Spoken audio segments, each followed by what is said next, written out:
The following story has been brought to you by StoriesToInspire.org.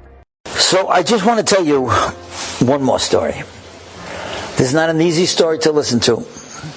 You might need tissues at the end. But we're going to see what prayer is all about. You see, there's a wonderful, wonderful therapist, in case you need one. His name is David Pelkowitz. He's a wonderful person, psychologist, a therapist, a wonderful person. And he works, God bless you, and he works with a lot of cancer patients. And he goes to Camp High Lifeline.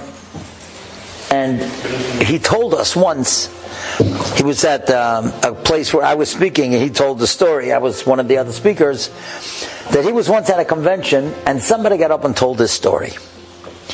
Now, what happened was like this. You see, Camp High Lifeline is for those children that are really very sick. And they have the camp throughout the summer. The first half of the summer is for boys, and they have male counselors. And the second half is for girls, and they have the girl counselors. So one particular summer, a couple years ago, after the summer, the staff got together, and they were talking about how the summer went. And the staff said, remember in the first half of the summer, we had this young guy from Australia, such a nice guy. And he took care of the kids. He was a tzaddik. But he had cancer. And he was in remission now. So he was okay. And in the second half of the summer, we had a young woman that was his age, also about 22. She was also a great counselor. She also had cancer at one point, but she was in remission. How about let's read a shidduch, these two together? And the other guys in the office said, what are you, crazy? These two kids, they were so sick. You're going to read a shidduch between two kids that were so sick? And the other people said, mind your own business. They're young people, intelligent people, they're both in remission. And if they want to go out, let them go out, and who knows what will happen. So they decided they're going to call the young man, they called the young woman, and they read the shidduch. And they got engaged. Mazel tov. Anyhow, they got engaged, and they set a date for the wedding.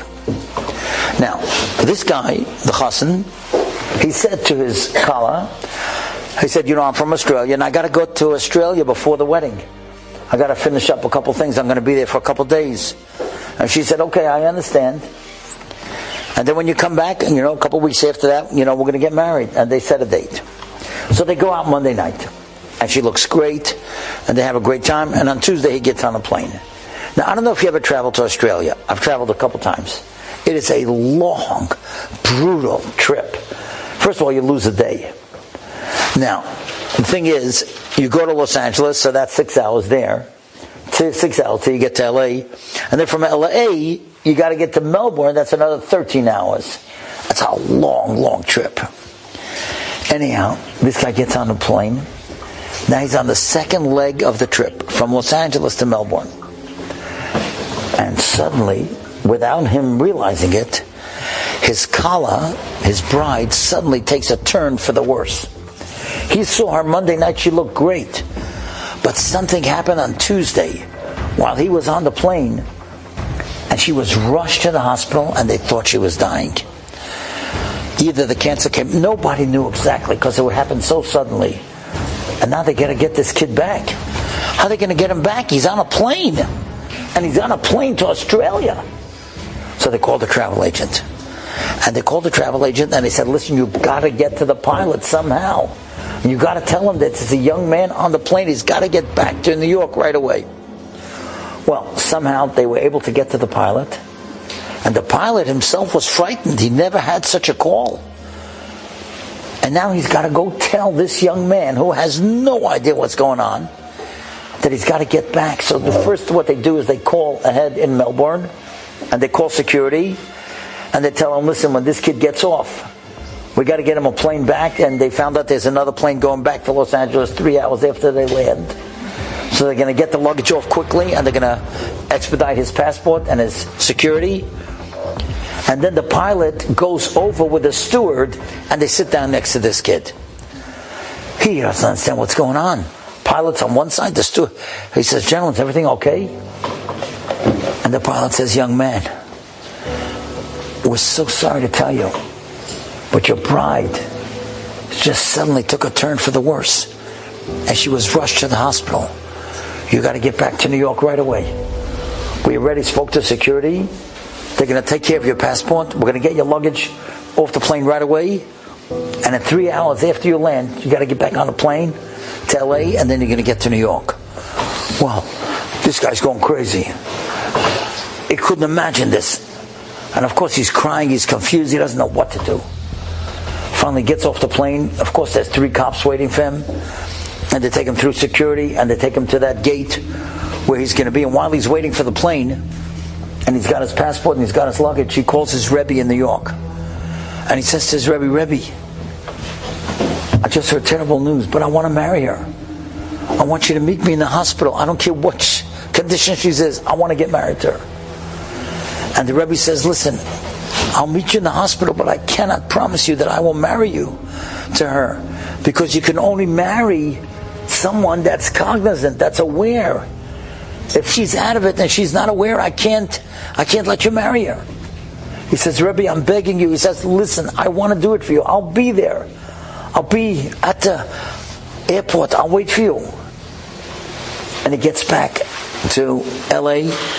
He calls his Rebbe, he calls his parents, and they all tell him they're going to wait for him at the airport. And he comes to New York, exhausted beyond belief.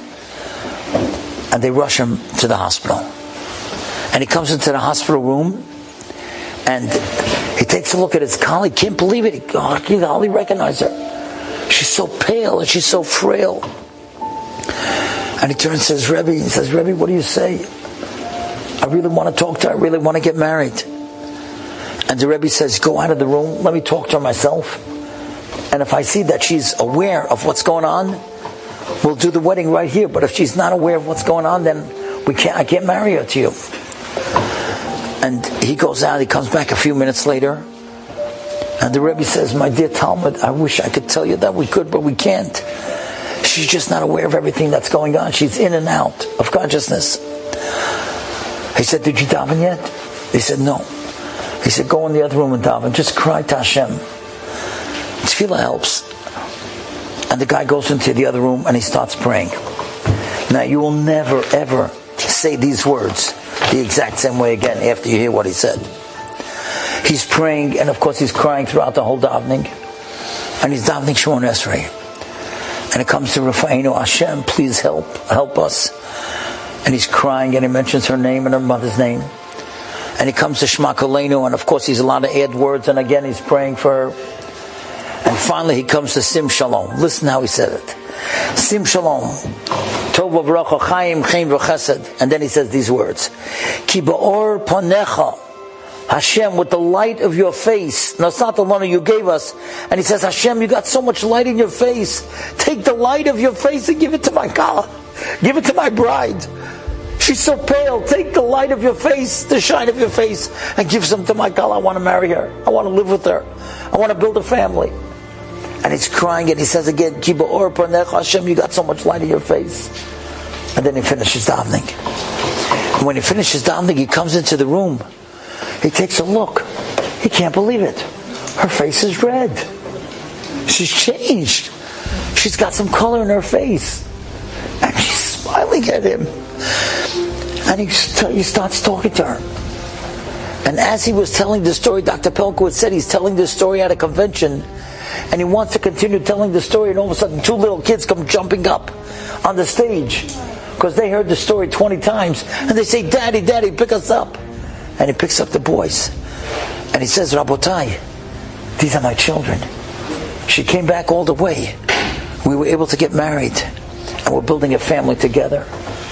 And that's what prayer is all about. That's how you get your tefillos answered. When you cry and you understand the meaning of the words, even if it's not the regular meaning of the words, but you realize that Hashem is there listening. Enjoyed this story? Come again. Bring a friend.